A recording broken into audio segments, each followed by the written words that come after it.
십계명을 배웠습니다. 십계명은 구약 시대의 것으로서 신약 시대에는 없어질 것이 아니라 신약 시대에도 그 십계명에 담겨진 하나님의 뜻을 생각하면서 우리가 마땅히 지키고 행하기를 힘써야 되는 그러한 내용들이 십계명에 담겨 있습니다. 십계명까지 배우고 나서 이제 149문 이러한 질문을 던지면서 우리에게 또한 계명에 대해서 가르쳐 주십니다. 제가 문제를 읽겠습니다. 답을 읽어주시기 바랍니다. 149문 어느 사람이든지 하나님의 계명을 완전히 지킬 수 있습니까? 아무도 자기 스스로 인생에서 받은 어떤 은혜도 하나님의 계명을 완전히 지킬 수 없고 오히려 생각과 말과 행동으로 이의 계명을 어깁니다. 아멘. 십계명을 배우고 나서 그 십계명을 생각하면서 하나님의 계명을 완전히 지킬 수 있는 사람이 있느냐라는 그러한 질문을 던지고 있습니다. 하나님의 계명을 완전히 지킬 수 있는 사람이 있느냐?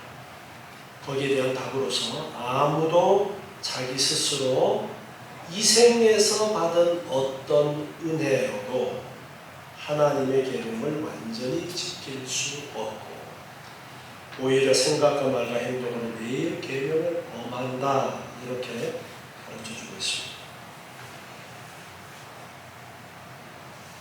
오늘 읽은 로마서 3장에서도 그 부분을 말씀하고 있습니다.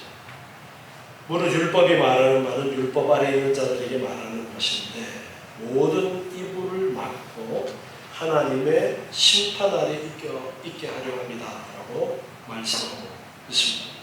그러면서 율법의 행위로 의롭다 하심을 얻을 육체가 없는데 율법으로는 죄를 깨달습니다. 이렇게 말씀하십니다. 계명을 우리가 다 지킬 수 있느냐? 이 계명을 지키지 않는 것은 죄다. 그렇게 계속해서 우리가 지금 앞에 십계명에 대한 내용을 대유리문답에서 배웠어요. 그런데 이것을 온전하게 지킬 수 있는 사람은 아무도 없다라는 것을 말씀하십니다. 그러면 아무도 이 계명을 지킬 수 없다면은 누구도 죄 없는 그러한 사람은 없게 되어지는 것입니다. 그래서 우리가 비록 거듭난 그러한 사람으로 하나님의 은혜를 받고 우리가 살아가고 있지만 그럼에도 불구하고 우리의 연약한 이 상태 가운데 아직 있기 때문에 우리는 내 행동을 통해서 완전할 수 없다라는 것을 말씀하고 있습니다. 계명을 통해서 우리가 계명을 배우는 이유는 계명을 통해서 우리 자신들을 보면서 우리의 죄악을 깨닫고 내가 죄인임을 깨닫고 내 힘과 노력으로는 이 죄의 문제를 해결할 수 없음을 알고 예수 그리스도의 그 공로를 의지하도록 만드시는 겁니다. 그래서 예수 공로에 의지해서 예수 그리스도께서 십자가를 지심으로 이루어 놓으신 그 공로 때문에 우리가 이제 죄의 값을 치르지 않아도 되는 그러한 은혜 가운데 있어서 우리가 영생을 얻는 것이지 예수님께서 우리를 대신해서 죄값을 치르신 그 은혜가 없다면 우리는 그 누구도 죄의 값에서 즉 죽음에서 벗어날 수 있는 사람이 없는 것입니다. 오늘 오전에 우리가 이제 예수님께서 부활하심으로써 죽음의 문제가 우리에게는 이제 해결되었다. 죽음이 더 이상 우리를 영원히 멸망시킬 수 없다. 죽음이 우리를 지옥불에 던질 수 없다. 우리를 지옥불에 멸하는 그 죽음은 예수를 믿는 자들에게는 없다라는 것을 강조를 했었습니다. 그러면 우리가 십계명에 대해서 어떠한 자세를 우리가 가져야 할 것인가?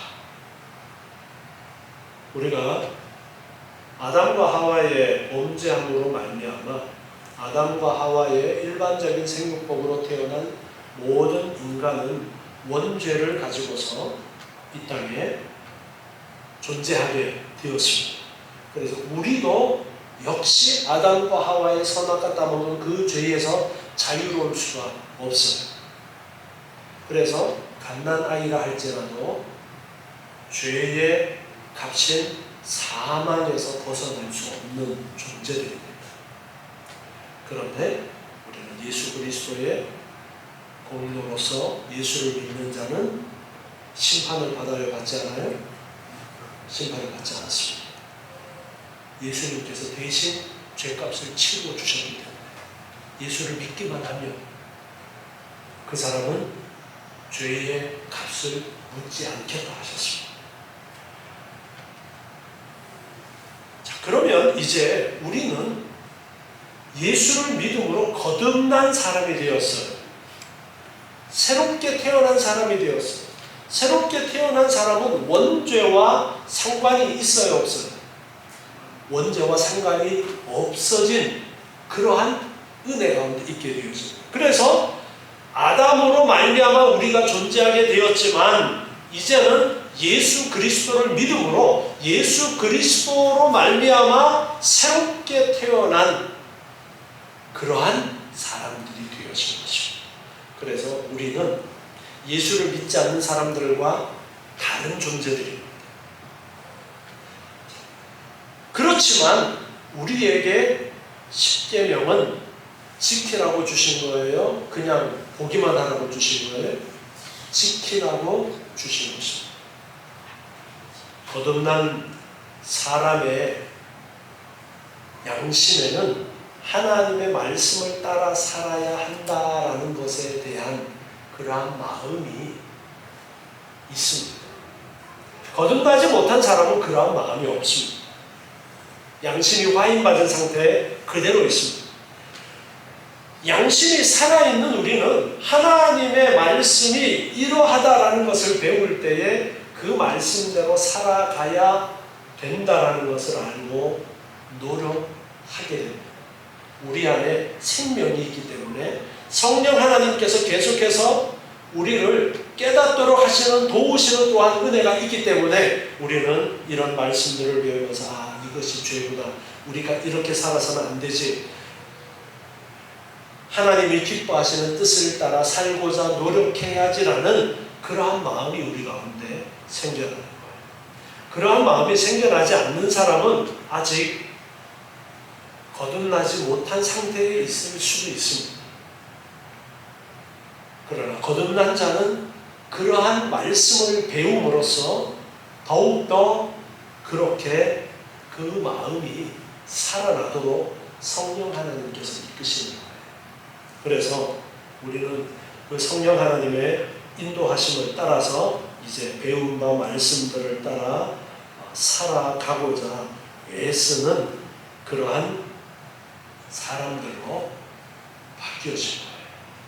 그래서 우리가 계명을 지키느냐 지키지 않느냐라는 그 결과를 두고 본다면 믿지 않는 자들하고 우리하고 별로 차이가 없어요. 우리도 다 지키지 못하고 저들도 지키지 못하고 도토리 키재기. 그런데 우리는 지키지 못한 것에 대해서 죄값을 우리에게 묻지 아니하십니다. 예수님께서 이미 그 죄값을 치르셨습니다. 그러니까 우리는 이제 마음대로 죄 짓고 살아도 되겠죠. 마음대로 죄 짓고 살아도 되겠지라고 생각하고 마음대로 죄 짓고 사는 사람은 양심이 살아있는 거예요? 화인 맞은 거예요?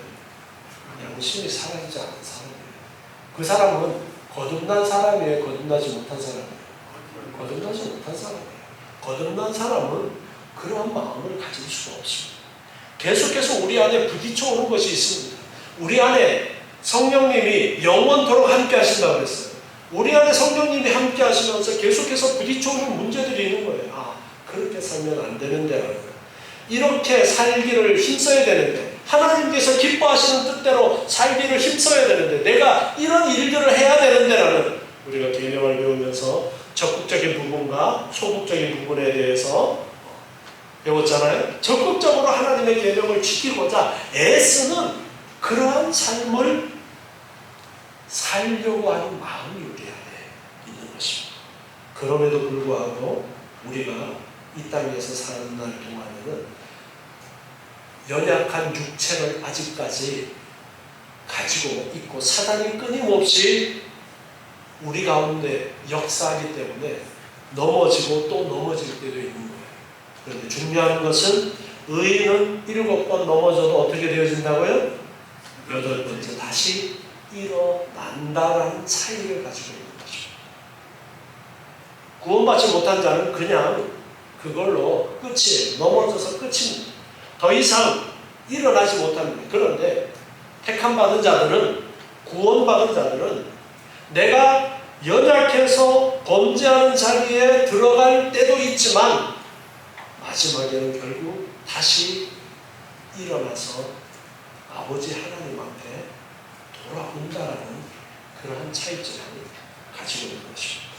그래서 우리가 계명을 지켰다라고 할 때에 우리가 계명 지킨 것에 대해서 다른 사람과 비교하면서 자랑할 게 있는 거예요, 없는 거예요? 자랑할 게 없어요. 그래서 다른 사람을 평가하고 비판하고 그런 일들을 하지 않도록 우리가 애씁니다. 내가 잘난 것 같지만 그냥 도토리 키재기 불과한 것입니다. 내가 잘난 것 같지만 그 이루어 놓은 것도 내가 이룬 것이 아니라 우리 안에 역사하시는 성령 하나님의 이끄심과 도우심으로 이루어진 것임을 우리는 고백할 수 있어요.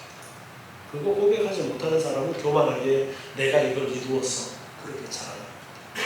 여러분 주변에 내가 이걸 이루었어, 내가 이걸 이루었어 자랑하는 사람들이 있다면 그 사람은 아직까지 수준이 저것밖에 못해서 저렇게 자랑하는구나 그렇게 아시고. 자, 자랑하는 사람은 왜 자랑해요? 예? 칭찬받고 싶어서 자랑하잖아요. 칭찬 좀 해줘요. 아우 그랬어, 잘했어. 칭찬 좀 해줘. 그런 소리 듣고 싶어갖고 자꾸 그러니까. 그 사람도 언젠가는 성장해 나가면서 내가 잘난 척했구나, 내가 교만했었구나라는 것을 깨달을 때가 있을 것입니다. 그때가 되면 내 과거가 한없이 부끄러워지는 것이죠. 하나님이 그렇게 우리를 이끄시는 거예요. 그렇게 우리를 성장시키시는 것입니다. 그래서 하나님 기뻐하시는 뜻을 향해서 나아가도록 우리를 인도하시는 것입니다. 야고보서 3장 2절 말씀 보겠습니다. 야고보서 3장 2절. 우리가 다 실수가 많으니 만일 말에 실수가 없는 자면 곧 온전한 사람이라 능히 온 몸도 굴레 씌우리라. 말에 실수가 없는 사람이 쉽지 않다는 말씀을 하고 있습니다. 우리가 말을 순종케 하려고 그 입에 재갈 먹여 온 몸을 어거하며 또 배를 보라 그렇게 크고 광풍에 밀려가는 것들을 지극히 작은 키로 사공의 뜻대로 운전하나니 큰 배도 조그마한 방향타를 통해서 배의 방향을 이렇게 저렇게 좌우한다라고 말씀하면서 이와 같이 혀도 작은 지체로 돼 큰 것을 자랑하도다. 보라 어떻게 작은 불이 어떻게 많은 나무를 태우는가. 혀는 곧 불이요 불의의 세계라. 혀는 우리 지체 중에서 온 몸을 더럽히고 생의 바퀴를 불사르나니 그 사르는 것이 지옥불에서 나느니라. 우리가 말을 얼마나 조심해야 되는가에 대해서 강조하시는 그러한 부분입니다. 작은 불씨가 온 산을 태우는 것처럼 우리 뱉어낸 말, 잘못된 말 한마디가 모든 것들을 망쳐버린다라고 말씀하고 있습니다. 여러 종류의 짐승과 새며 벌레와 해물은 다 길들므로 사람에게 길들었거니와. 동물들은 길들여서 그렇게 사용할 수 있는데 혀는 능히 길들일 사람이 없나니 쉬지 아니하는 악이요 죽이는 독이 가득한 것이다. 이것으로 우리가 주 아버지를 찬송하고 또 이것으로 하나님의 형상대로 지음을 받은 사람을 저주하나니 한 입으로 찬송과 저주가 나는도다. 내 형제들아, 이것이 마땅치 아니하니라. 샘이 한 구멍으로 어찌 단물과 쓴물을 내겠느냐. 내 형제들아, 어찌 무화과나무가 감람 열매를 포도나무가 무화과를 맺겠느냐. 이와 같이 짠물이 단물을 내지 못하느니라. 너희 중에 지혜와 총명이 있는 자가 누구뇨. 그는 선행으로 말미암아 지혜의 온유함으로 그 행함을 보일지니라. 아멘. 우리 그리스도인들이 특별히 이 말하기보다가 뭘 앞서서 하라고 강조를 하고 있습니까? 행동하기를 더 힘쓰라, 그렇게 말씀하고 있습니다. 말로서 하는 것보다가 말은 오히려 우리가 실수해서 큰 분란을 일으키거나 싸움을 일으키거나 그렇게 할 수 있습니다. 혀를 특별히 조심해라. 자랑하는 것도 우리가 조심해야 되겠죠. 겸손해야 되는데 자꾸 혀로 교만해지려고 그러고, 그리고 다른 사람들을 칭찬하고 다른 사람들을 위로해주는 그러한 말을 하기보다는 다른 사람들의 단점을 이야기하고 조그마한 티를 자꾸 이야기하는 그러한 혀가 되어서는 안 된다는 것입니다.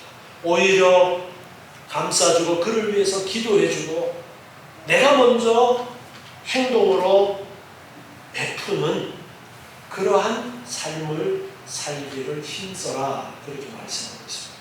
우리 그리스도인들이 이렇게 살아가기를 힘써야 되는 것입니다.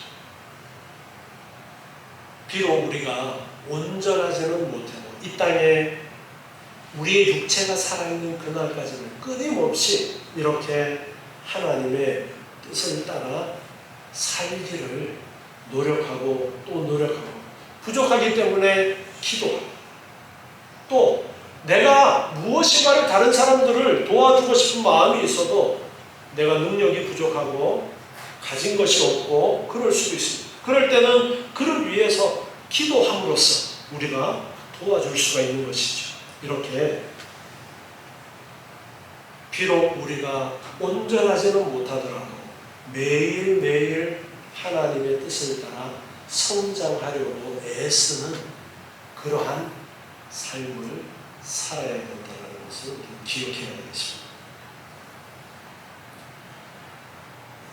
성경에 보면은 여러 인물들이 이렇게 기록이 된 것을 봅니다.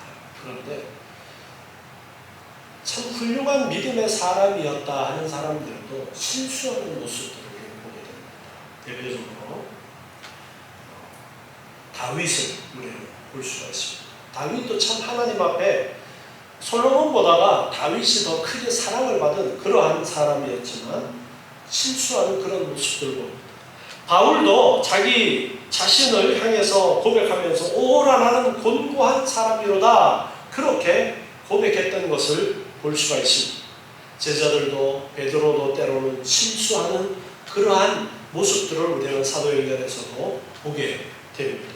이처럼 우리는 부족하기 때문에 실수할 수 있습니다. 그러나 깨닫고 다시 하나님을 의지하는 그런 모습으로 나아가는 삶이 우리에게는 필요한 것입니다. 다음으로는 150문 보겠습니다. 자, 150문 제가 먼저 읽겠습니다. 하나님의 율법의 모든 위반은 그 자체들에서와 하나님 보시기에 동등하게 흉악합니까?